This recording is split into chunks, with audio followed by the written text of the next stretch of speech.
Hey there, Buff fans, and welcome back to another edition of Buff Sports Live. Once again, I'm your host, Terris sitting alongside Rivera. Terris, I hope you're doing well. We got a jam-packed show today, lots to get through, so let's get started. First off, talking about the women's basketball team. Well, the girls were ranked number 5 in the AP poll this week, the highest they've been ranked since the 94-95 season. The season has started strong with the Lady Buffs going undefeated in the first 3 games. Standouts include Jalen Sherrod, who ranks number 5 in assists league-wide, and Frida Foreman, who ranks number 4 in three-point shots made. Competition is stiff, though. The team is one of 5 Pac-12 schools in the top 10. The Buffs look for a 4th win against SMU tomorrow in Dallas. On Sunday, the women's basketball team rallied in the fourth quarter to beat the Oklahoma State Cowgirls 86-75. Leading the team in scoring was Aronette Vonleh with her 18 points and Jalen Sherrod with 16, but it was backup point guard Kendall Wetta who helped the Buffs make a second-half comeback. She tied her career high in scoring with 15 points, and 12 of them came in the second half alone. After a hot shooting Cowgirls team held on the lead on the scoreboards throughout 3 quarters of play, Wetta led an all-out offensive effort that saw the Buffs miss just 4 shots from the field in the fourth quarter. The win propelled the Buffs an undefeated start to their season, raising the record to 3 wins and no losses. They look to continue their fiery start tomorrow on the road against the SMU Mustangs, with tip-off set for 7 p.m. Mountain Time. Sunday's comeback win over Oklahoma State was heavily fueled by the record-setting attendance numbers at the event center that evening. The 3,931 fans were the most for any home women's basketball game since February 19, 2017. It was also the highest attended home game against a non-conference opponent since 2012. The Colorado men's basketball team earned themselves a spot in the AP Top 25 national rankings, joining the CU women's squad. The Buffs squeaked in at the 25th spot thanks to their 2-0 start to the season, making Colorado one of just 8 schools with both their women's and men's teams being ranked. Now, having beaten the Milwaukee Panthers this past Tuesday, the Black and Gold look to continue their hot start to the season in Florida against the Richmond Spiders in the Sunshine Slam tournament. Everyone has been impressed by the men's basketball team this year, so let's take a look at the team from inside, including KJ Simpson's impressive athleticism. Another season at the CU Event Center has tipped off for Tad Boyle and the Colorado Buffaloes. After 3 dominating wins to start the year, Black and Gold have found themselves as the number 25th ranked team in the nation. Led by their hard work and hustle, their unselfish team-first brand of basketball has stood out so far. Playing with each other is good. We're playing basketball the right way, so it's fun to be out here, and I'm glad we're successful so far. Still, every team has their star, and while Colorado may have several, KJ Simpson has led the way with multiple 20-point games, as well as notching his career high in assists with 8 against Grambling State. I feel good. I feel, more experience. I think I understand the game a lot better. Not just got better physically, but mentally I got better. So just approaching this game, finding a way to help my teammates win. But there's one thing about Simpson's game that has always jumped out in a big way. Sitting next to KJ Simpson, his height is pretty average, but his bounce certainly isn't. At 6'2", Simpson is one of the highest flyers in all of the Pac-12, but many viewers at home wonder how the Buffs starting point guard does it. I mean, I've been doing it all my life. You feel me? Like, everybody says I have sneaky bounce. I think I like it better that way because I'm more likely to catch people and dunk on them. They kind of get an extra rise out of it just because my height compared to everybody else. But like, it took me a couple of tries. My first time ever to dunk, it was just, I kept trying after a workout. I finally did it. And ever since then, I just fell in love with dunking. Like, I just knew I wanted to dunk. It always helps when you know what you love early. The Colorado faithful knows all about that after Simpson showed his leaping ability in a game against Tennessee his freshman year. When I think of KJ Simpson dunk, I think of the dunk he had against Tennessee. When I saw that lane open up, I think I did it in and out. It was on this side, and I saw the lane open up, and I was like, if I go up to lay it up, they're going to block it. So I have to dunk it. And I didn't go up with one hand. I went up with 2. And Simpson. Oh! KJ Simpson throwing down the hammer in Boulder. I just flushed in. I didn't even realize what I just did in that moment. And neither do most people when they see Simpson play. If you want to see for yourself, the junior point guard and the number 25 Colorado Buffaloes return home to face off against the Iona Gales on Sunday, November 26th. I'm Oliver Hayes, reporting for Buff Sports. The Colorado Buffaloes faced off against the Grambling State Tigers last Friday. The game was a rematch from last year's season, where the Tigers upset the Black and Gold in a crazy fashion. The Buffs made it clear that they were not going to let that happen again, going up to a 10-point lead in just 6 minutes, which was then extended to a 30-point lead by halftime. The second half followed the same pattern, as the Buffs extended their lead to as much as 34, and Grambling never came back within 25. This was the highest scoring game in the Tad Boyle era, with CU putting up 95 points compared to GSU's 63. Senior forward Tristan Silva led the team with 21 points of his own, followed up by senior guard Javon Hadley with 17. The number 25 ranked men's basketball beat the Milwaukee Panthers this Tuesday in a dominant 106-79 victory led by KJ Simpson. The Buffs took a commanding 20-point lead in the first quarter and didn't give it up for the rest of the game. Notably, the Buffs took significantly less shots than Milwaukee, shooting an incredible 58.7% from the field and 65% from long range. Cody Williams shot 6 for 9 and went perfect from behind the arc and the charity stripe in his first game for the Buffs. The Buffs are already 3-0 and are looking to improve in Daytona Beach on Monday. The men's basketball team put up a scoring clinic against Milwaukee last Tuesday. They scored 106 points, which is the most they've scored since 2006. KJ Simpson led the scoring, tallying 23 points, while Cody Williams and Tristan Silva each put up 17. CU also made it rain down threes, as Colorado shot 65% from beyond the arc. All this scoring would have been possible if not for the great defense. The Buffs had 7 steals and forced 13 turnovers, which contributed to 25 points. Including last week's win over Grambling State, Colorado has scored 201 points in the past 2 games combined. We look forward to the displays this talented group of men will put on as the season progresses. Colorado forward Cody Williams has been on fire when he plays for the Buffs. The 5-star freshman scored 13 points in the first half of Tuesday's game against Milwaukee after returning from an injury. He also added 5 rebounds and 4 assists to his performance. Williams scored 6 field goals out of the 9 attempts he made in that game. As great as he has played so far, this is only the start of his career here at CU. Colorado's basketball squads have taken over the headlines in town, with the women having a highly publicized upset over the reigning champions, and the men opening out their season with 4 blowout victories. In a show of recognition for the talent in Boulder, the Buffs have had 2 of their players be listed on the Wooden Award preseason top 50 watch list. Those 2 players are the men's team's forward, Tristan Da Silva, and the women's team's guard, Jalen Sherrod. They have certainly earned their flowers, and Buffs fans will enjoy seeing their talent be recognized. Erinette Von Lay Jr. was named Pac-12 Player of the Week after her electric performance against LSU and Oklahoma opening the season. Von Lay scored 24 points at the LSU upset last Monday, shooting just over 73% from the floor, as well as 6 rebounds and 4 assists, defeating the reigning national champions. With another win later in the week against Lemoyne, Van Lay recorded a 13-point, 11-rebound double-double, ending the weekend with a win against Oklahoma, scoring 18 points with just over 85% shots from the field for her impressive performance. She was awarded the first Player of the Week award of the 2023-2024 season, making it her first career award and CU's 8th Pac-12 Player of the Week award. That brings us to this week's trivia question. The question we want to ask you today is, when was the last time both the men's and women's basketball teams were nationally ranked at the same time? Make sure you stay tuned, as the answer will be revealed later in the show.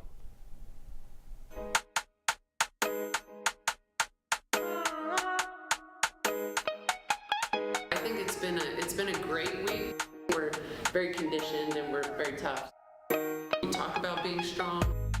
We are a physical team. The ball is constantly moving. It never really sticks too much in one place, and everyone's very confident to shoot the 3. I will look into the camera and say, Buff Nation, come to our games. Like, it is really good basketball. We have a great team. We compete. We're a group that you should be really proud of. Well, last Saturday, the CU Buffs fell to now ranked 19 Arizona. The Buffs lost 34-31 on a last-second field goal from Tyler Loop. The Buffs' offense was in business most of the game but failed to score in the fourth quarter. CU also held the lead for a majority of the game, which made the loss even more crushing. Overall, the team did look much improved compared to prior weeks. In the end, it wasn't enough, though. Looking forward to their response tonight in just a few hours as they'll take on Washington State. Trent's Field Room dissects the finest moments in the latest game of Colorado football. Join the anchor as he breaks down the Buffs' talented two-way star Travis Hunter, providing keen insights into the artistry behind the sophomore. Thanks, guys. On today's Buffs Film Room clip, we're going to be looking at more Travis Hunter greatness on the defensive side of the ball. Arizona here, we got 2nd and goal at the 6-yard line. And what we got here is McMillan at the top. This is who Travis Hunter's covering. He's going to run a zig route. What that means is he's going to run a slant in and then cut back out towards the pylon. Now, inside, we got a little mesh concept. We got Lamonius Craig's going to run a crosser over here. Jacob Cowing's going to run a crosser over here. And what we're going to end up with is Cowing's going to be wide open back of the end zone because the linebackers, they're going to get all mixed up, all confused, and that's going to create separation for Cowing in the back of the end zone. What we're going to look at, though, is how Travis Hunter is able to peel off of McMillan at the top here, his own guy, and get back to the play. Just unreal IQ and instinct from Travis Hunter here. So let's let it roll. You see here, McMillan starts here, and Travis Hunter overcommits on this way too heavy, and he's beat on this out route, or the zig route, excuse me.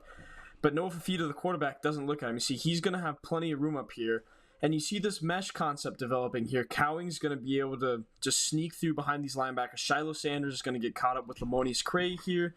That's going to leave Cowing wide open in the back of the end zone. So now, let it roll a little bit more. You see that separation. Now, Travis Hunter's beat, and Fafita is about to throw this ball. And look at Hunter. He's going to flip his hips, and he's going to be able to recover because Cowing's wide open in the back of the end zone right here. Nobody within, 5 yards, we'll call it. And Hunter's able to get from the goal line all the way to the back of the end zone, more towards the middle. Extends, full extension right there. Able to get the pass breakup, save the touchdown on this play call. Just week after week, it's crazy how he continues to make amazing plays on the defense side of the ball and really carry this defense. That's all we got for today. Back to you guys. Class of 2025 wide receiver Winston Watkins Jr. decommitted from CU on Sunday. The Floridian 4-star talent is the number 87 prospect in ESPN's top 300 for the 2025 class. He cited his lack of confidence that Coach Prime would remain with the Buffs by the time he will get to Boulder as a reason for his decommitment. And Will is now mulling offers elsewhere. Now, here's KK with this week's Buff Banner.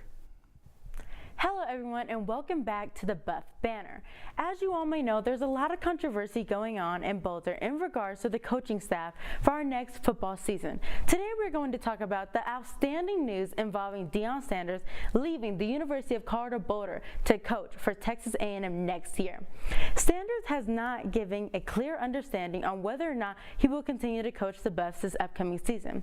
Within many interviews, Prime continues to support his claim that he is still here as a current coach of Colorado Buffaloes, and he is only focusing his time on upcoming games. When asked about all the rumors on where he will be coaching next fall, Sanders states that I don't hear it.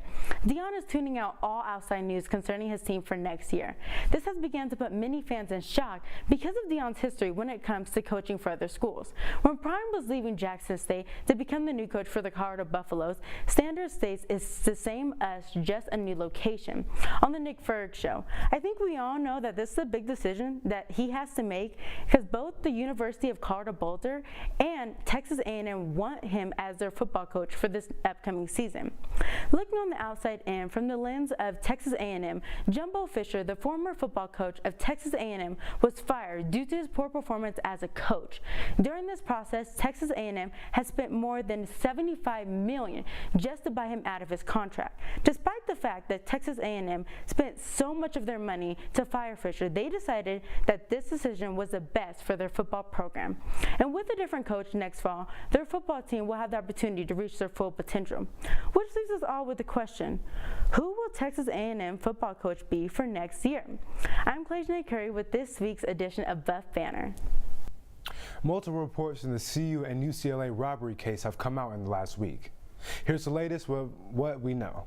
In case you don't recall, when the Colorado Buffaloes football squad made the trip to play the UCLA Bruins at the Rose Bowl, the Buffs were stunned to find out that their locker room had been robbed. Valuables, including expensive jewelry, were taken from the Buffs while they were playing in their game. Coach Deion Sanders called for the NCAA to act on this, and as of the airing of this show, they have yet to even acknowledge the robbery.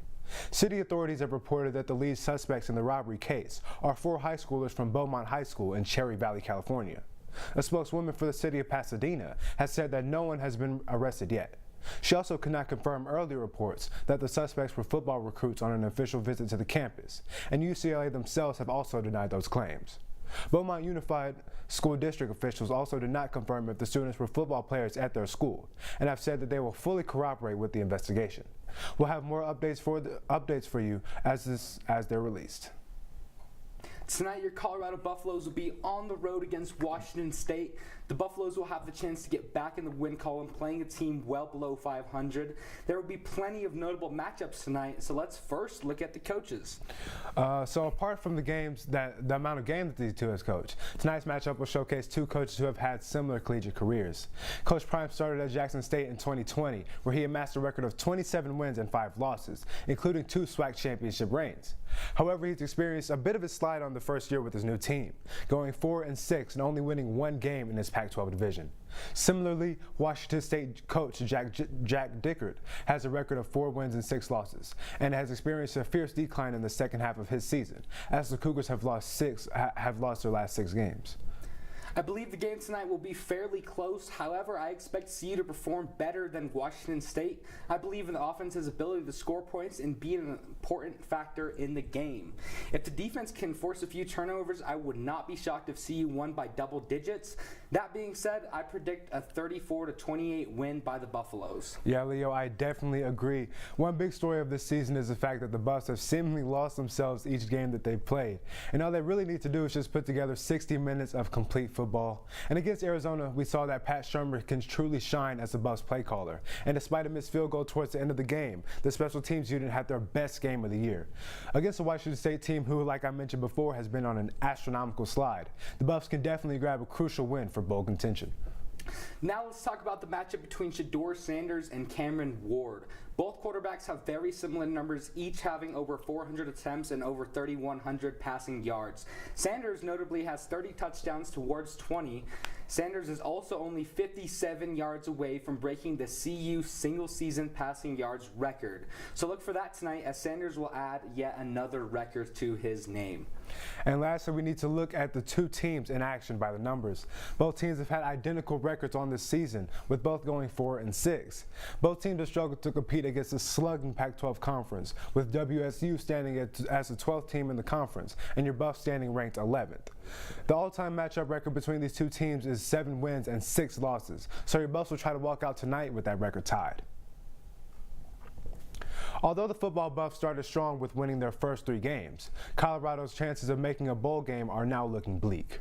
Earlier in the season, it appeared like the Buffs would easily become bowl eligible, but after 5 losses, the window to a post-regular season showdown is starting to dwindle. The Buffs are now 2 wins away from achieving the 6 they need to become eligible, but with 2 games remaining, Colorado will have to win both to guarantee themselves a bowl game. If the Buffs lose 1 game and end the regular season at 5-7, they might have a slim chance to be selected to play in a bowl game if there are not enough 6-6 teams to choose from. Apart from the COVID-affected season of 2020, there have only been 5 teams to make it to a bowl game despite a 5-7 record. Those teams are Rice last season, Rutgers in 2021, and Minnesota, San Jose State, and Nebraska in 2015. However, this isn't a guarantee, as other 5-win teams may be considered over Colorado. Mental health is always important to every individual, regardless of who you are. We will now take a look at Tyler Brown and his journey of overcoming adversity and how mental health has played a role in that.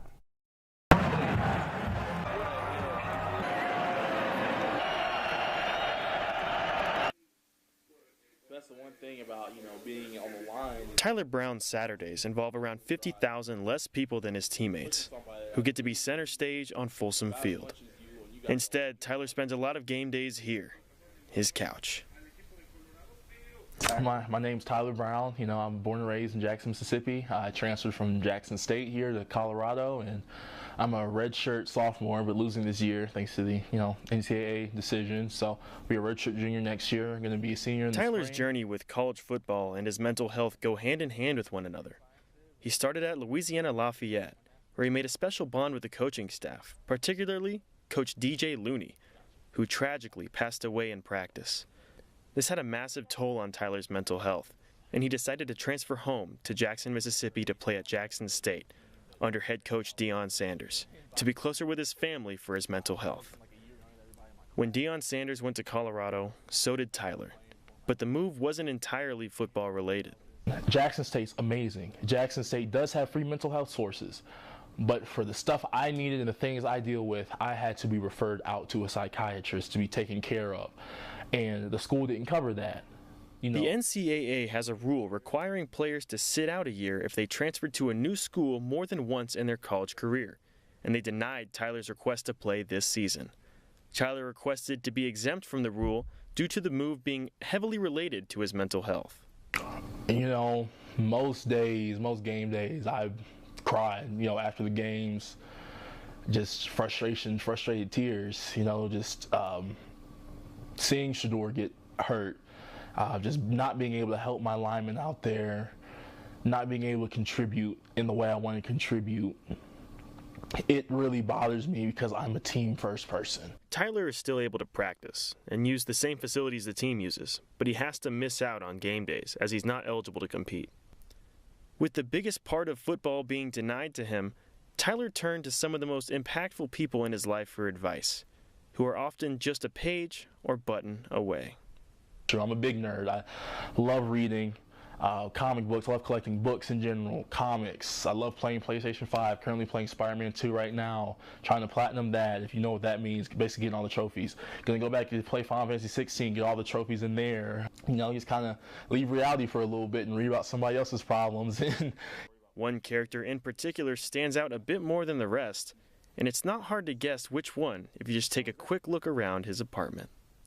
Of course, Spider-Man. I mean, that's like how can you know, a guy that's just, you know, making a difference, that's just like you and me, has to struggle with money problems and everything. Like Stanley said, the thing why he made Spider-Man the way he did, what covered everything, was he wanted every kid to feel like they could be Spider-Man, right? Like, you put the mask on and you could be him. That was my hero. That's what I used to cope, was reading comic books, and that's why I got really big into comics, because that was my escape. Tyler has the superhuman strength part down to be a superhero, but more importantly, he has the drive to help others, so when football is done, he can be his own neighborhood-friendly Tyler Brown. I just want to be somebody that's just remembered for helping people and doing a lot of good in life. You know, I want to be a speech pathologist in a high school setting in a predominantly African-American community, or work in a hospital setting with older people and stroke patients and just things like that. I just want to make a difference and a positive impact. And that's just what, you know, I feel like. This has been Jimmy Searfoss.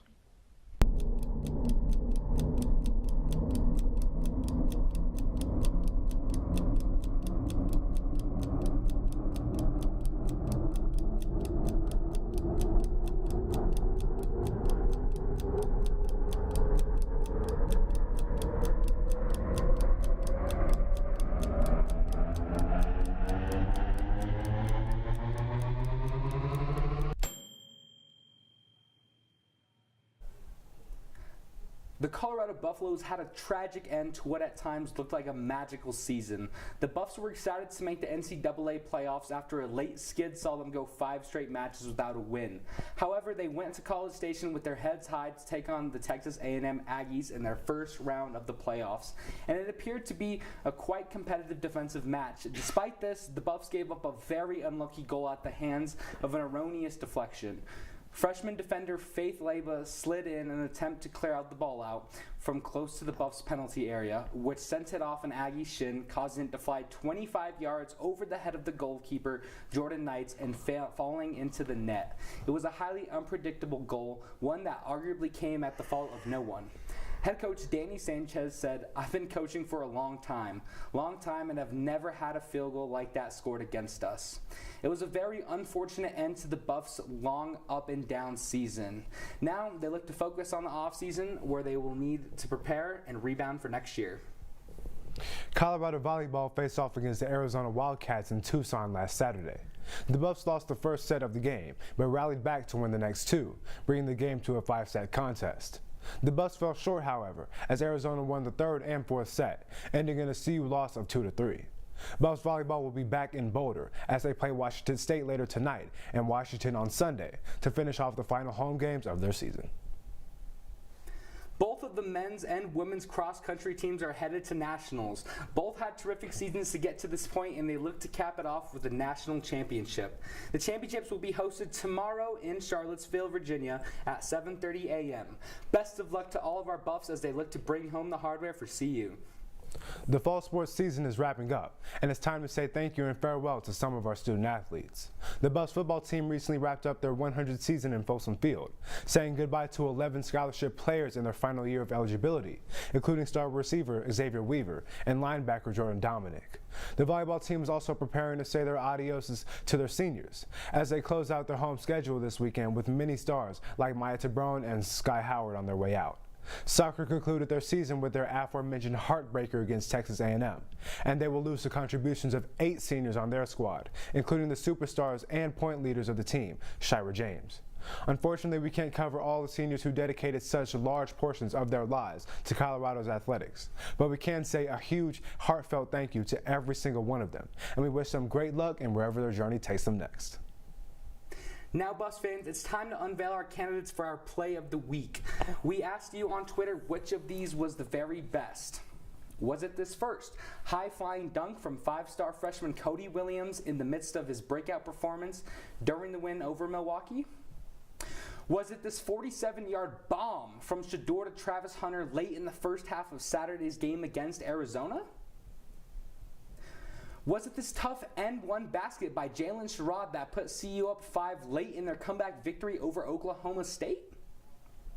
Or was it the save by Maya Tabrone setting up a huge spike by Anna Burilovich in the volleyball team's clash with Arizona? The winner will be revealed later on in the show.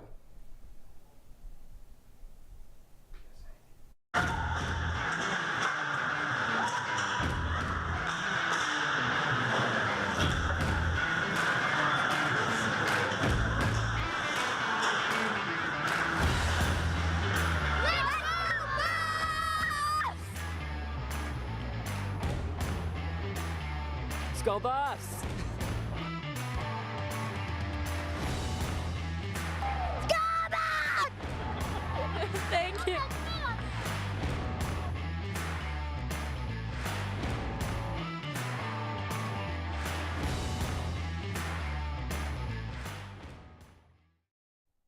What's up, Buff fans? It's Talus Schreiber here with this week's edition of Rapid Fire. Thanksgiving break is kicking off. With that, I have a lot to catch you up on before the break because, well, there's a lot that will be going on.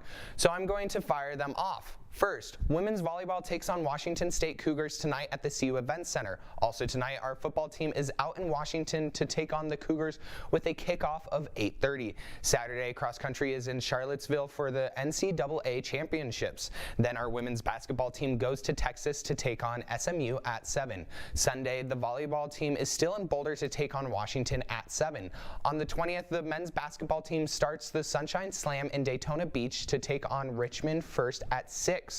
Men's basketball stays in Daytona the 21st to take on either Florida or UNLV. That time still is yet to be announced. On the 22nd, volleyball is at Berkeley taking on Cal at 2. On the 23rd, women's basketball will take on Cincinnati in St. Thomas as part of the Paradise Jam Classic. Next Friday, the 24th, the women's basketball team will continue their play in the Paradise Jam Classic with a matchup against Kentucky. This game will take place at 11. Then, later that day, the volleyball team will travel to Utah to take on the Utes at 3 p.m. On the 25th, the football team will travel to Salt Lake City to take on Utah in what is sure to be an entertaining match.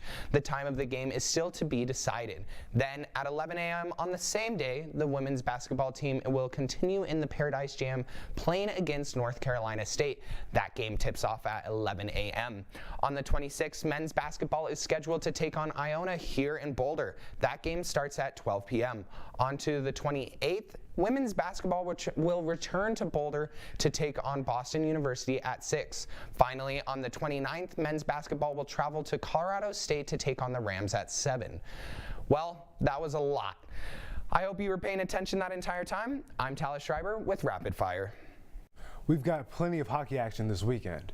After splitting a 2-game set against the 21st nationally ranked Utah Utes, the D1 men's team is at home taking on number 20 ranked Missouri State at 8 p.m. tonight and 4 p.m. tomorrow. Meanwhile, the D2 team dropped an 8-4 contest against MSU Denver last Friday. They'll get another shot at the Roadrunners right after we're done here at 5 p.m. at the CU Rec Center. They also have a Saturday Manatee against Idaho State at 1 p.m. All these games will be broadcasted right here on our Scrub Sports YouTube channel. Now it's time for the social media moment you've all been waiting for. This week's tweet of the week goes out to Peggy. She turned 99 years young this past week, and here's the clip of the celebration, courtesy of former SCO Buff sports member Nikki Edwards.